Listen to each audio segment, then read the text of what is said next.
ফিলিস্তিনকে সমর্থন দেওয়ায় সুদানের প্রশংসায় ইরান।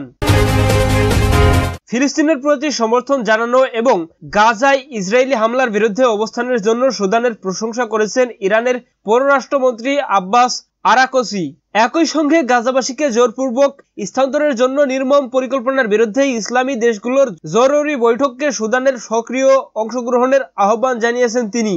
সোমবার তেহরানে ইরানি পররাষ্ট্রমন্ত্রী আব্বাস আরাকচির সঙ্গে সাক্ষাৎ করেন সুদানের পররাষ্ট্রমন্ত্রী আলী ইউসুফ আহমেদ আল শারিফ। সেখানে অনেক বিষয়ে আলোচনা হয়েছে। খবর তাসনিম নিউজের। সাক্ষাৎকালে ইরানি পররাষ্ট্রমন্ত্রী ইরানের নীতিগত অবস্থান তুলে ধরেন, যা সব ইসলামী দেশগুলোর সঙ্গে সম্পর্ক উন্নয়নের প্রতি ইরানের প্রতিশ্রুতি এবং সুদানকে এক গুরুত্বপূর্ণ আরব ও ইসলামী দেশ হিসেবে উল্লেখ করেন।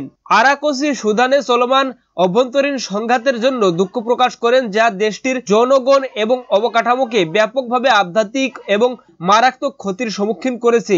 তিনি সুদানের জাতীয় সার্বভৌমত্ব এবং আঞ্চলিক অখণ্ডতা রক্ষার গুরুত্ব তুলে ধরেন এবং বিদেশের হস্তক্ষেপের বিরুদ্ধে দাঁড়িয়ে দেশটির সমস্যাগুলোর সমাধানের এবং জাতীয় ঐক্য অর্জনের জন্য শর্ত সৃষ্টি করার ওপর জোর দেন।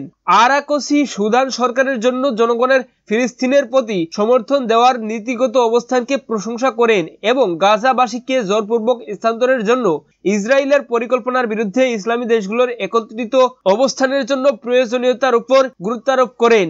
ইরান যে জরুরি বৈঠকের আয়োজনের চেষ্টা করছে, যেখানে ইসলামী সহযোগিতার সংস্থা ওআইসি পররাষ্ট্রমন্ত্রীরা গাজাবাসীর স্থানান্তরের পরিকল্পনার বিরুদ্ধে অবস্থান নেবেন, সে সম্পর্কে বিস্তারিত আলোচনা করেন আরাকচি এবং সুদানের সক্রিয় অংশগ্রহণের আহ্বান জানান।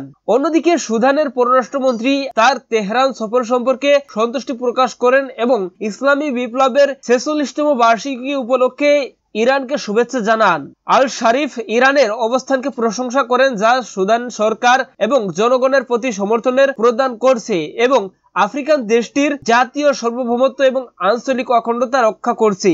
তিনি সুদানের সাম্প্রতিক বিজয় ও সুদানের জাতীয় সেনাবাহিনীর উন্নতির বিষয়ে রিপোর্ট প্রদান করেন এবং ইরানি কোম্পানিগুলোর উচ্চ শিল্প এবং প্রকৌশল ক্ষমতার বিষয়ে ক্ষতিগ্রস্ত এলাকার পুনর্নির্মাণের ইরানের সক্রিয় অংশগ্রহণের জন্য আহ্বান জানান। দর্শক, এই ছিল আজকের সর্বশেষ আপডেট নিউজ। সকল প্রকার আপডেট নিউজ সবার আগে পেতে আমাদের চ্যানেলটি সাবস্ক্রাইব করে পাশে থাকুন। ধন্যবাদ সবাইকে। আল্লাহ হাফিজ।